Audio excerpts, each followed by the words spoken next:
पास पर खड़े हुए हैं जो कि 11,649 फीट की ऑल्टीट्यूड पर है। ये जोजिला पास NH1 जो कि श्रीनगर को कारगिल के थ्रू लेह से जोड़ता है, इसका एक बहुत अहम लैंडमार्क है और NH1 जोजिला पास के ऊपर से ग्रेटर हिमालयन रेंज को क्रॉस करके लेह की तरफ जाता है। इस NH1 की स्ट्रैटेजिक इंपॉर्टेंस से हम सब वाकिफ हैं।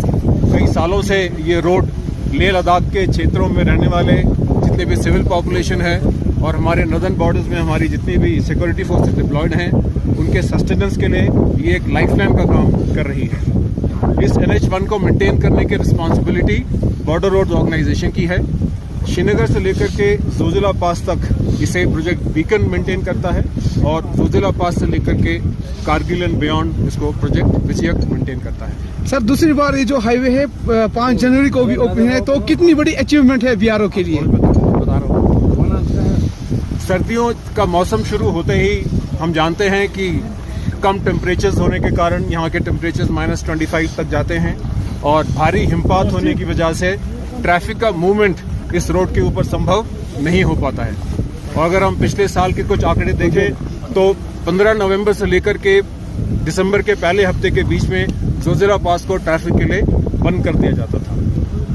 लेकिन 2020 से जब से हमारे बॉर्डर्स पर हलचल ज़्यादा तेज हुई है, तब से इस पास को ज़्यादा से ज़्यादा टाइम तक खुला रखने की रिक्वायरमेंट सामने आई, जिसके तहत बॉर्डर रोड्स ने ये इंश्योर किया कि 2020 और 21 की जो सर्दियाँ थीं उसमें जोजिला पास को 31 दिसंबर 2020 तक खोल के रखा गया। पिछले साल that is the winters of 21 and 22 Zojila pass को 4 जनवरी तक खोल के रखा गया था और इस साल आप देख रहे हैं ट्रैफिक आज भी इस पास से पास हो रहा है। हमने इसको 6 जनवरी तक खोल के रखा हुआ है। Thank you. नहीं अभी रुको, मैं बता रहा हूँ।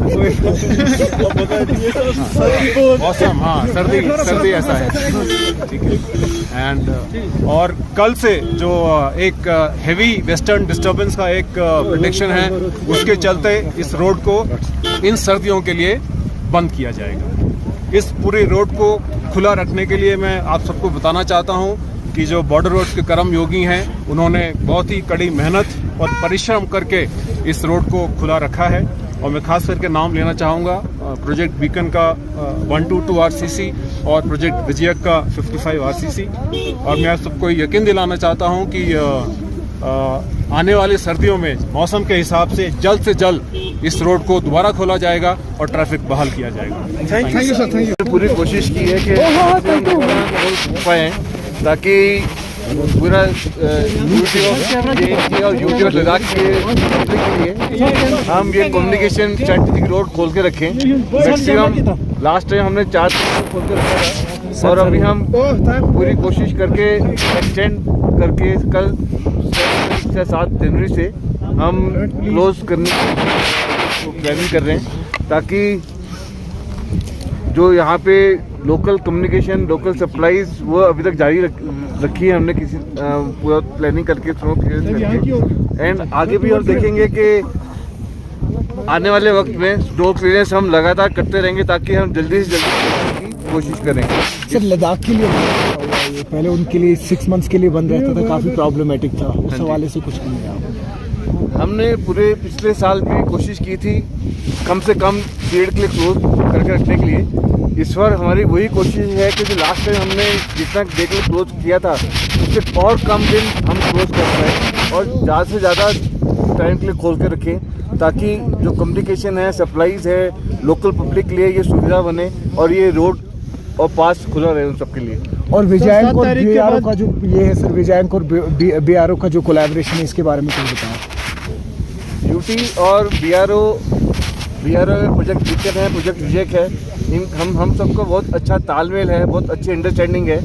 और जो उनकी रिक्वायरमेंट थी कि हम थोड़ा सा और खोल के रखें पिछले साल के मुताबिक, हमने उनकी बात को अमल करके और प्लानिंग करके रिसोर्सेज डिप्लॉय करके हमने इसको और खोल के रखा है पिछले साल के मुताबिक। एंड हमारी अच्छी कोऑर्डिनेशन है with duty authorities and local civil administration के साथ। सर, 7 तारीख के बाद सर क्या रोड खुला रहेगा इमरजेंसी के लिए या ऐसा है कि हम अपनी तरफ से स्नो क्लियरेंस जारी रखेंगे। डिपेंडिंग 8 तारीख से हमको पता चला है वेदर फोरकास्ट के भी अगले 7 दिन 10 दिन के लिए काफ़ी हैवी स्नोफॉल रहेगा। हमारी जो लोकेशन है घुमरी डेट, उसको हम मटियान डेट में शिफ्ट कर रहे हैं। पर शिफ्ट करने का मतलब ये नहीं है कि हम स्नो क्लियरेंस करेंगे नहीं, हम स्नो क्लियरेंस जारी रखेंगे और कोशिश करेंगे कि depending upon weather forecast, avalanche, safety of equipment, safety of man, इनको मद्देनजर रखते हुए हम कोशिश करेंगे अपना स्नो क्लियरेंस करते रहें। बाकी नेचुरल क्लाइमेटीज, नेचुरल वेदर को तो कोई लड़ नहीं सकता। हम अपने से कोशिश करेंगे कि हम स्नो क्लियरेंस करते रहें। सर स्ट्रैटेजिक हाईवे ही LAC पर स्ट्रैटेजिक रिक्वायरमेंट्स इंडियन आर्मी की रहती है, उस हवाले से कहें कि किस तरह वो मूवमेंट किया जाएगा और अब तक जब तक रहा है तो उससे कितना फर्क है? बहुत फायदा हुआ है, क्योंकि फायदा बहुत हुआ है, क्योंकि जब तक हमारी आर्मी, हमारी लोकल फॉर्मेशन का रिक्वायरमेंट था कि आप खोल के रखें, हमने उनकी प्लानिंग और उनके लिए हमने सुविधा की है कि उनकी सप्लाईज और उनकी मूवमेंट ऑफ ट्रूप्स और जो भी है उसके लिए हम ये रोड, स्ट्रेटेजिक रोड को ओपन रखें। एंड मेरी कल भी बात हुई थी फॉर्मेशन हेडक्वार्टर से, दे आर हैप्पी कि अभी तक हमने खोल के रखा। वो बहुत खुश हैं कि आपने लास्ट ईयर से भी अभी ज़्यादा खोल के रखा है। एंड वो उम्मीद करता है कि हम कोशिश करके जल्दी खोलने की भी कोशिश करेंगे as compare to last year, और हमारी वो कोशिश रहेगी।